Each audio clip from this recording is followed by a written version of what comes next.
Sivaya Nama Tiruchitrambalam. Welcome back to our discussion on 9th Thirumurai. Today we are going to start with the third Thirupadigam, in that the very first verse. This particular Padigam is also written by ThiruMaaligai Thevar to the temple Chidambaram.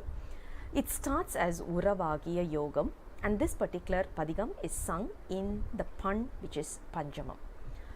According to the Tamil tradition, the very old Tamil tradition, all the literatures usually are categorized under two segments. One is called as whatever we are going to talk about, like a king or a god or whoever it is, his valor and his generosity and the pride that he carries. It's always talking about that particular part of his life, which we call it as the exterior. Another one is more like internal, as in his family life, and not necessarily a king but any normal person, right? So we talk about how we have a soul partner and what kind of a relationship. Those are the ones which is explained as part of the interior part. So there are two things that we always talk about according to the literatures. One is the external and the other one is the internal part. So this particular Padigam is sung in the format of the interior areas, which is there is a hero. We won't usually have a name. We have a hero and we do have a heroine. The heroine is the one who is going to fall in love with the hero. We all know hero is Lord Shiva and the heroine is basically the soul. And if we look at Saiva Siddhantam, we all know when a soul carries a body, there are totally 5 levels of body. We call it as the Panja Kanjugam. There are 5 levels of bodies. The interior body doesn't have any kind of a segregation, as in there is no gender discrimination, there is no color discrimination, there is no even human or animal, whatever, right? There is none. Only the first level, we call it as the Annamaya Kosa. That Annamaya Kosha alone has the specific approach, as in the color, the skin tone, the gender discrimination, even to talk about whether it goes as a plant or a fish or an amoeba or a human or a any kind of animal, whatever it is. So the first level that we are having, as in the exterior body that we are having, is the one which has a gender. That is why in Saiva Siddhantam we do not discriminate male or a female kind of an approach. So there is a question usually asked, can a lady do a Shiv Puja? Obviously we can do, because the soul, it's a connection between the soul and God, not between the physical body and God. So in Saiva Siddhantam we don't restrict who should be singing Thirumurai or who should be doing Shiv Puja or who should even go and get Diksha. There is no such discrimination in Saiva Siddhantam. That's the first thing we need to understand. So here the soul, basically the soul that we are carrying is considered to be the female, because we always long to get onto our soul partner, which is Lord Shiva. So we need to get onto our soulmates. And how do we do that? Through the help of our mum. So in Saiva Siddhantam, as in the ancient literature, we usually have 2 types of mums here.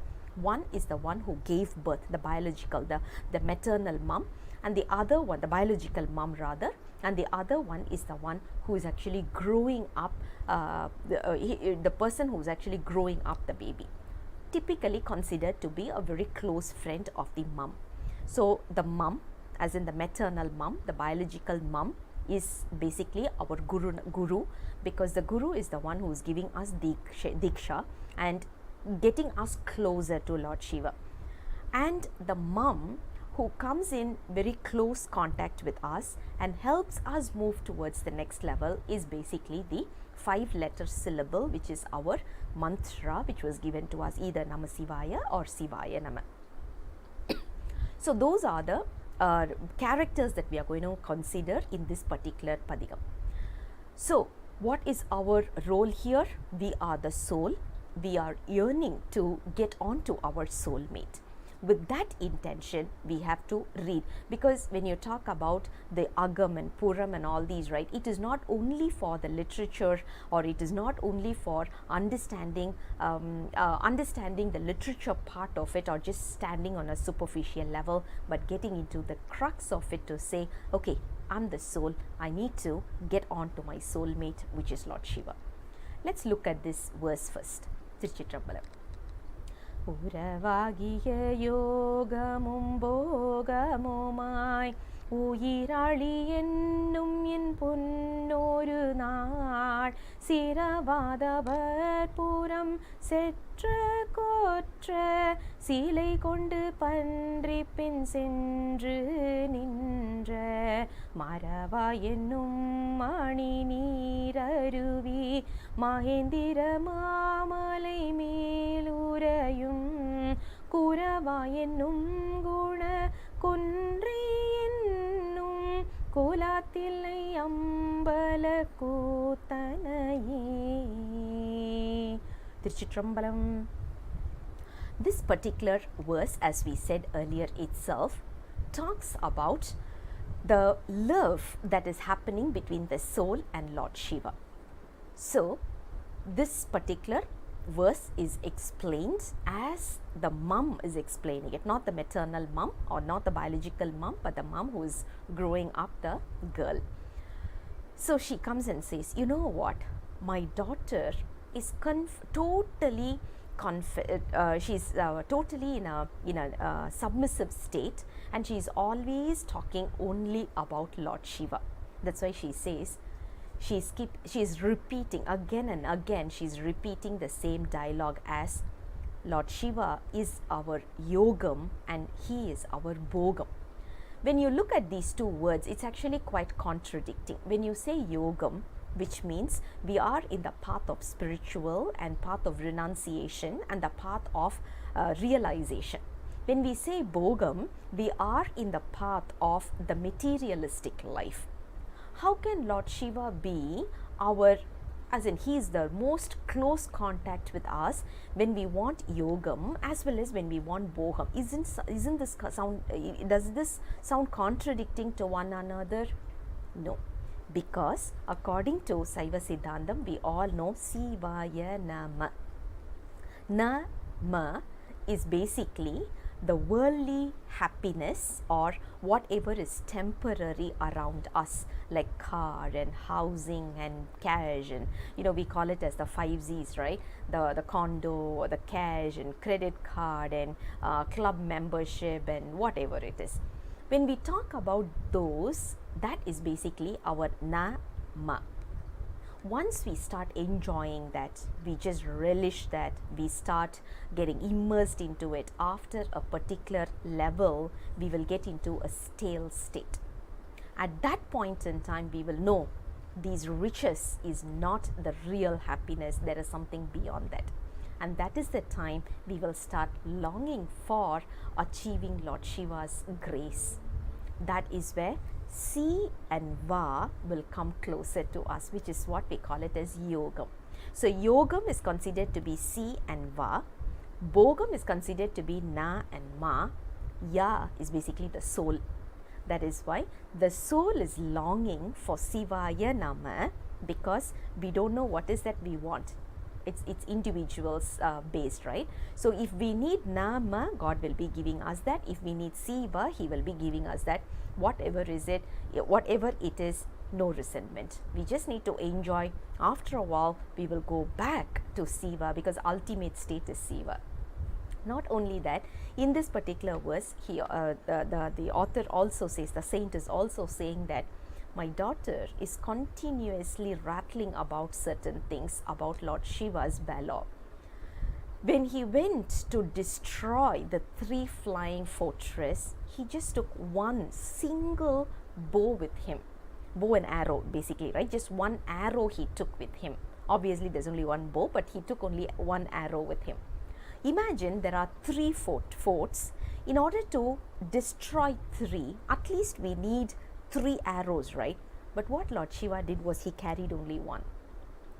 Now the next one is on the other hand, Krada Murti, right? That's another kind of form that Lord Shiva took. He went to fight with Arjuna, but that was considered to be a fake fight. Yes, it was not it was intended to be fake. In order to go and fight with Arjuna, he was carrying so many arrows with him, because he knew he was not going to kill or he was not going to destroy Arjuna. Rather, he was only there to make a play over there, because Arjuna, some more, Arjuna was actually in a penance state he was actually going through this yoga with Lord Shiva. He wanted to see Lord Shiva. That is why he was going through this particular state. And at that point in time, Lord Shiva wanted to play with Arjuna, and he came in like a he took the form of a person who's actually driving a pig and all these, and then he was wearing a bow and arrows, quite a lot of arrows that he was carrying and all these. So he came as a proper hunter. Basically, the form that Lord Shiva took was a hunter form. And this verse goes this way: my daughter continuously is rattling about these valor actions of Lord Shiva, and then she also says, my would-be or my lover is actually the one who's performing the cosmic dance. Our soulmate is the one performing the cosmic dance, and I want to achieve his lotus feet. That is what this verse is all about. Remember, while reading all these kind of verses, which is more like love focused, or it's something from a girl's point of view to say that they are falling in love and all these, we need to understand one thing. It all means, when we say we are falling in love, which means we have started our Shiv Puja. When we say we are rattling, we are basically talking about the 5-letter syllable and so on.